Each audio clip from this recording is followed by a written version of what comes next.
Young and the Restless Full Monday, December 23rd reveals what happened in the lives of the main characters on The Young and the Restless that made this holiday so memorable. From personal conflicts to shocking revelations, the Newman, Summers, and Baldwin families had an evening they will never forget. Phyllis Summers and Sharon Newman's fiery showdown. As the snow gently fell outside and the Christmas lights were bright, the cozy atmosphere in the small town was shattered by the uncompromising confrontation between Phyllis Summers and Sharon Newman. Phyllis stormed into the room, bearing a heavy accusation aimed at Sharon. "Sharon is a murderer," Phyllis shouted, her eyes blazing with fury, freezing the air around her. She didn't hesitate to assert that Sharon was not only responsible for Heather Stevens' death, but also for destroying her family. Michael Baldwin, who is sitting with his wife, Lauren, tries to keep his cool. "Let the authorities do their job, Phyllis," he insists. But Phyllis, not one to give up easily, continues to press. "You think you can hide the truth? Sharon framed my son and drove me off my path." Michael, in an attempt to defuse the situation, says that there is new evidence that could change things. But that only makes Phyllis more agitated. She demands to know everything, despite Lauren's attempts to dissuade her. "I'm sick of your excuses for Sharon," Phyllis screams before storming off in a rage. Claire and Cole, finding the true meaning of Christmas. While Phyllis and Sharon are tense, the atmosphere at the Newman farmhouse is warmer when Claire Newman and her father, Cole Howard, arrive for the Newman family's Christmas party. Victor Newman, in a smart suit, raises a glass to toast Claire. "Happy first Christmas as a Newman," he said with a proud smile. Claire, her eyes sparkling with joy, replied, "I've been waiting for this all my life. Finally, I have a home and a family who love me." Unexpectedly, Claire presented Nikki and Victor with a special gift, a family portrait she had commissioned. Nikki couldn't hide her emotion, hugging Claire and thanking her for the thoughtful gift. Meanwhile, Victor had a private conversation with Cole. In a calm but authoritative manner, Victor admitted that he couldn't deny that Cole was a good father. "I won't stand in the way of any future relationship you have with Claire," Victor said, declaring that he had forgiven them for their past conflicts. They shook hands, marking a new beginning for their family relationship.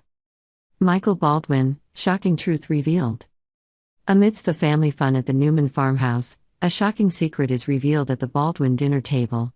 Michael tells Lauren that someone else was in the apartment the night Heather Stevens died. "We're going to turn this investigation to the real killer," he tells his wife, his eyes determined. Just as Michael reveals this, Phyllis arrives, and the argument quickly escalates. "The real killer?" Phyllis is skeptical, her eyes narrowing. She doesn't hesitate to assert that Sharon is the killer and criticizes Michael for seemingly trying to protect her. Lauren tries to stay calm, explaining that the case is a bit shaky, but that only makes Phyllis angrier. "Sharon is my family's enemy, and you're on her side," she yells, before storming off, leaving a tense silence in the room. Mariah and Faith, relieving tension. Amidst conflict and shocking revelations, Mariah and Faith Newman find a way to de-escalate tensions on Christmas Eve. The sisters sit by the fireplace, sharing old stories and dreaming of a more peaceful future. Faith, still a child, asks Mariah, "When do you think things will ever be okay?" Mariah smiles, stroking her sister's head. "Maybe not right now, but eventually. Christmas is a time for hope, and we need to hold on to that." A night to remember. Christmas Eve ends on a high note. While the Newman farm is filled with love and reconciliation, new secrets revealed at the Baldwin home ignite new tensions. Where will these conflicts and mysteries lead? Genoa City is sure to have plenty of twists and turns in the days ahead. For the characters, this Christmas is not only a time for reunion, but also a time to face the truth and overcome the barriers of the past. One thing is for sure, the audience will not be able to take their eyes off the screen as the stories continue to unfold. The mysterious case of Heather Stevens' death has brought shocking revelations, leaving all the key players caught in a whirlwind of tension, doubt and confrontation. Michael Baldwin reveals new evidence. While everyone prepares for Christmas Eve, Michael Baldwin makes a shocking announcement: there is new evidence that calls into question everything we thought we knew about this case. He goes on to reveal that the police may soon protect Daniel Romolotti, Phyllis Summers' son, because of the new details that have emerged. Michael, in a firm but worried voice, reminds Phyllis, "When new evidence is presented, you will regret your actions." But Phyllis, known for her impulsive and uncompromising personality, storms off in a rage, refusing to believe that everything she has believed for so long could be wrong. Sharon Newman, Memories Revealed. In another part of the story, Sharon Newman, suspected of being the murderer, finally has a breakthrough in her memory. During a hypnosis session, Sharon begins to recall blurry moments from the night of the murder. She shares with Mariah and Faith, who have always been on her side, "I don't think I killed Heather. There was someone else in the apartment." Mariah and Faith are filled with hope. Faith sighs in relief, "Mom is not a murderer." Mariah smiles, saying, "Talk about a Christmas miracle." The three briefly discuss whether they should warn Daniel Romalotti about the possible danger. But Nick Newman, always the head of the family, suggests that they let Daniel, Phyllis, and Lucy have a peaceful Christmas Eve, away from further conflict and pain. Christmas atmosphere at the Newman house. When Sharon realizes she is not ready for Christmas, Mariah and Faith quickly jump into action. They bring down the holiday decorations from the attic, transforming the dreary house into a cozy, Christmas-filled space. Just then, Nick walks in with a large Christmas tree in hand, his eyes lighting up at the family's efforts. "This is the Christmas we need," Nick says. Tessa, Mariah's constant companion, arrives and expresses her excitement. "I can't wait for Aria to see this tomorrow," she says, her smile brimming with anticipation. Phyllis arrives and confronts Sharon. While the family is enjoying the holiday spirit, there's a knock on the door. Nick opens it, and it's none other than Phyllis Summers.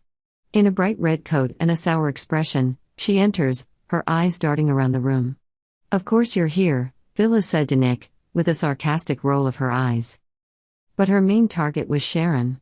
Phyllis quickly approached Sharon and said in an accusatory tone, "I just saw Michael. He said there's new information in the investigation into Heather's death. What the hell are you doing?" Sharon, still calm, replied, "I was wrong. I'm not guilty. I didn't kill anyone. Someone else killed Heather." Phyllis, though surprised by Sharon's confidence, stuck to her point. "This house looks beautiful, but you don't deserve it. You should be in jail." Those words were like a knife to Sharon's heart, but she was resolute. "I didn't kill Heather, and the evidence will prove it." Their eyes met in a tense moment, with neither willing to back down. Hope and Christmas miracles. Despite the tension, the Christmas spirit still brings a little warmth. Mariah and Faith try to stay positive, reminding everyone that this holiday is about hope and healing. Nick, in his role as responsible father and lover, also tries to reconcile any conflicts. As the evening progresses, the important characters are lost in thought. Phyllis can't help but suspect Sharon, but Michael's words sow a little uncertainty in her heart. Sharon, meanwhile, is filled with determination to prove her innocence.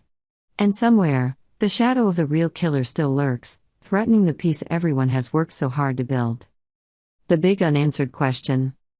This Christmas Eve is not only a time for reunion, but also a turning point in the Heather Stevens case. Will new evidence help Sharon prove her innocence? How will Phyllis react when what she has believed for so long is overturned? And how will Daniel, who is on the brink of being hurt, deal with the events that lie ahead? One thing is for sure, the story in Genoa City is still full of unexpected twists and turns.